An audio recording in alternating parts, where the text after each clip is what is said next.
আশা করি থাম্বনেল দেখে বুঝে ফেলেছেন আমরা কোথায় যাচ্ছি। হ্যাঁ, ঠিকই ধরেছেন বন্ধুরা, আমরা যাচ্ছি নরসিংদীর ড্রিম হলিডে পার্ক। সো বেশি কথা না বলে চলুন আপনাদেরকে সব ডিটেলস বলছি। আমরা যাচ্ছি আমাদের বাইকে করে। সো আমাদের গাড়ি ভাড়া লাগে নাই, যার কারণে এটা আমাদের প্লাস পয়েন্ট। আর যারা গাড়িতে করে আসবেন তাদেরকে আমি বলে দিচ্ছি যে কিভাবে আসবেন।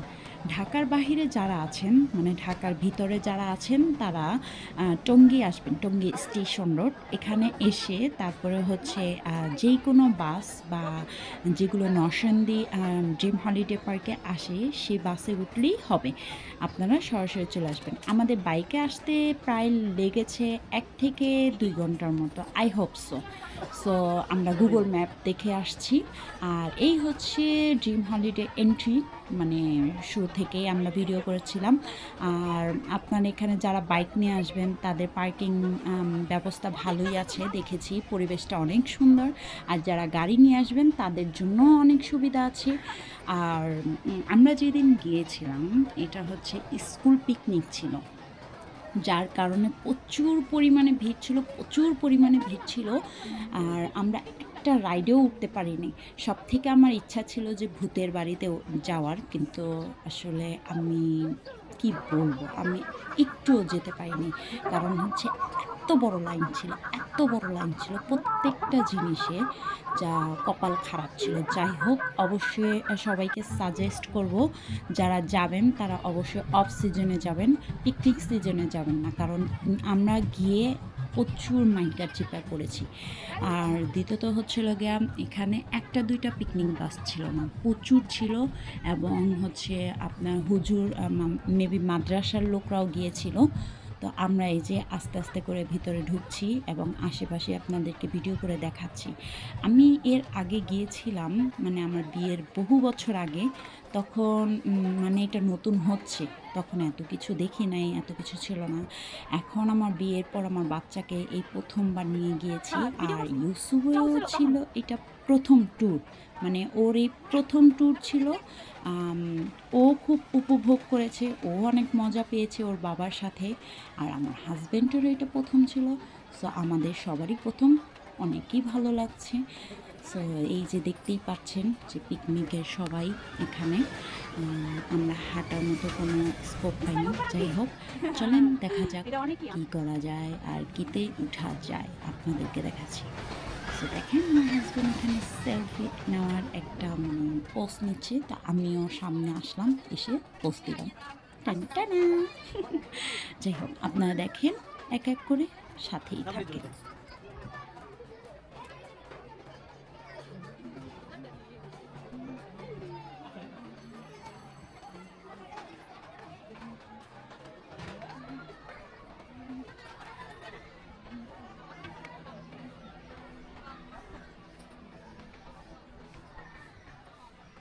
এটা আমি একটা জিনিস উঠবো ইসমাইল, এটার মধ্যে একটা জিনিস উঠবো, লাস্টে আছে ওইটা আমি উঠবো। তুমি ভিডিও করবা আর বাবুরে রাখবা, হ্যাঁ? দেখবো আমার সাহস এখনো কত দূর আছে।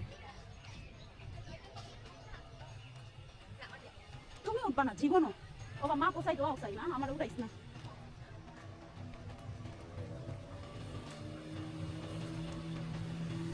এই জায়গাটা আমার খুবই ভালো লেগেছে। আর আমার হাজবেন্ড মানে ও স্পিড বোটে উঠতে চেয়েছিল, আমিও চেয়েছিলাম, কিন্তু আমাদের কপাল খারাপ, আমরা দুজন গিয়েছিলাম, যার কারণে আমাদের বাচ্চাটাকে কেউ ধরার মতো ছিল না।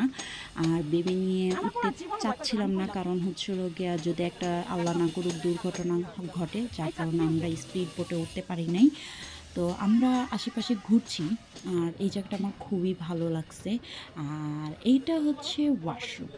সো এই ওয়াশরুমের সামনে আমার হাজব্যান্ড বললো যে কয়েকটা ছবি তুলে নাও। তো আমি কয়েকটা টুসটাস করে ছবি তুললাম আর আমার বাচ্চাটার একটা ভিডিও করলাম। আমার বাচ্চাটা দেখছে যে এটা কোথায় আসছে, ও এই প্রথম তো, যার কারণে ও ভাবছে এটা কোথায় আসছে। আর ও অনেক খুশি, মাশাল্লাহ। দেখতে থাকেন আর কি কি থাকছে। ইসমাইল দাঁড়াও, এখানে একটা জিনিস দেখলাম যে এরকম গাড়ি ঘুরে বেড়াচ্ছে।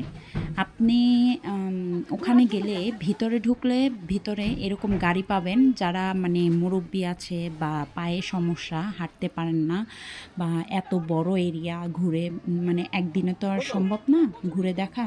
তো এরকম গাড়ি আপনারা ক্যারি করতে পারবেন। গাড়ি নিয়ে তারপরে হচ্ছে আপনি পুরাটা এরিয়া ঘুরে দেখতে পারবেন। সো আমরা নিয়ে আমরা ঘুরে ঘুরে দেখেছি। আর এই জায়গাটা খুবই সুন্দর, আদর্শ গ্রাম, মানে আমার খুবই ভালো লেগেছে। আর এখানে স্পিড বোট প্লাস হচ্ছে হলো গিয়ে লঞ্চ এরকম বড় বড় ছিল। সবাই ঘুরে ঘুরে দেখছিল। তো আমরা ভিড়ের কারণে উঠতে পারিনি। যাই হোক আমরা ঘুরে ঘুরে জাস্ট জায়গাটা দেখেছি। অন্য এক সময় যাব এবং রাইডে উঠব। আর আমাদেরকে অনেকেই মানে ভিডিও করতে দেখে অনেকেই জিজ্ঞেস করেছে যে আপনার ইউটিউব চ্যানেলের নাম কি। যাই হোক আমি তো এত ফেমাস না, যার কারণে আমি বলতেও লজ্জা পাচ্ছি না। তো আপনারা দেখতে থাকেন, উপভোগ করতে থাকেন।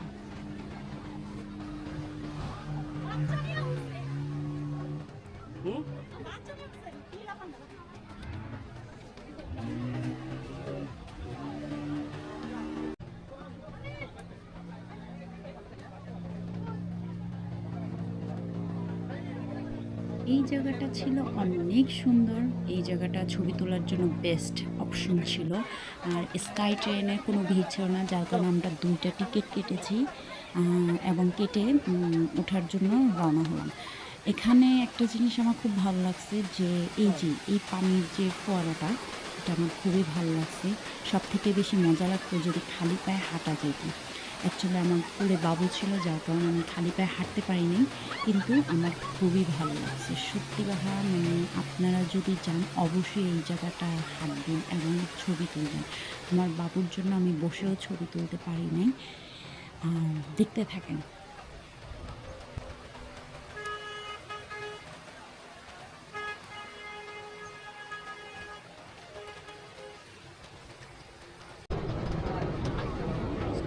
স্কাই ট্রেন চলে আসছে এবং আমরা উঠে গিয়েছি এবং দেখেন আশেপাশের ভিউজটা কত সুন্দর লাগছে। আমার খুবই ভালো লাগছে। আর ইউসুফ তো বসে বসে সুন্দর মতো দেখছে।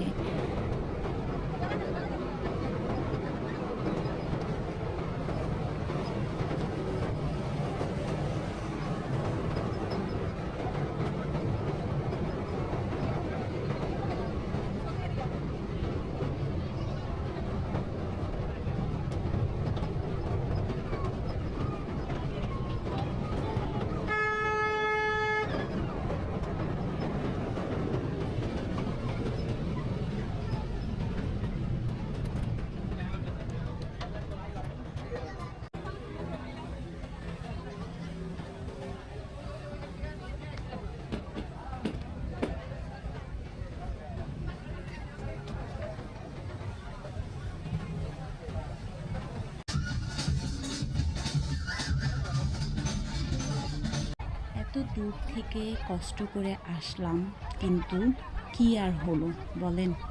এই দেখেন কত বড় লাইন ভূতের বাড়িতে। আপনাদের দেখানোর জন্য এই ভিডিওটা দেখেন। বিশাল বড়, মানে সাপের মতো আঁকা বাঁকা করে মানে এই লাইনটা। পরে খুবই কষ্ট লাগছে, কারণ আমার ইচ্ছা ছিল আমার হাজব্যান্ডকে নিয়ে উঠবো, কিন্তু পারলাম না।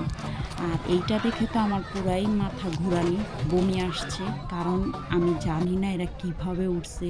মাই গড। যাই হোক এইটা বলতে হবে তাদের বুকে সাহস আছে। আর এই দৃশ্যটা আমার খুবই ভালো লাগছে, খুবই। তো এই ছিল আজকে আমাদের সারাদিনের ভিডিও। তো আজকে ঘোরাফেরা শেষ করে আমরা রওনা দিচ্ছি বাসার উদ্দেশ্যে।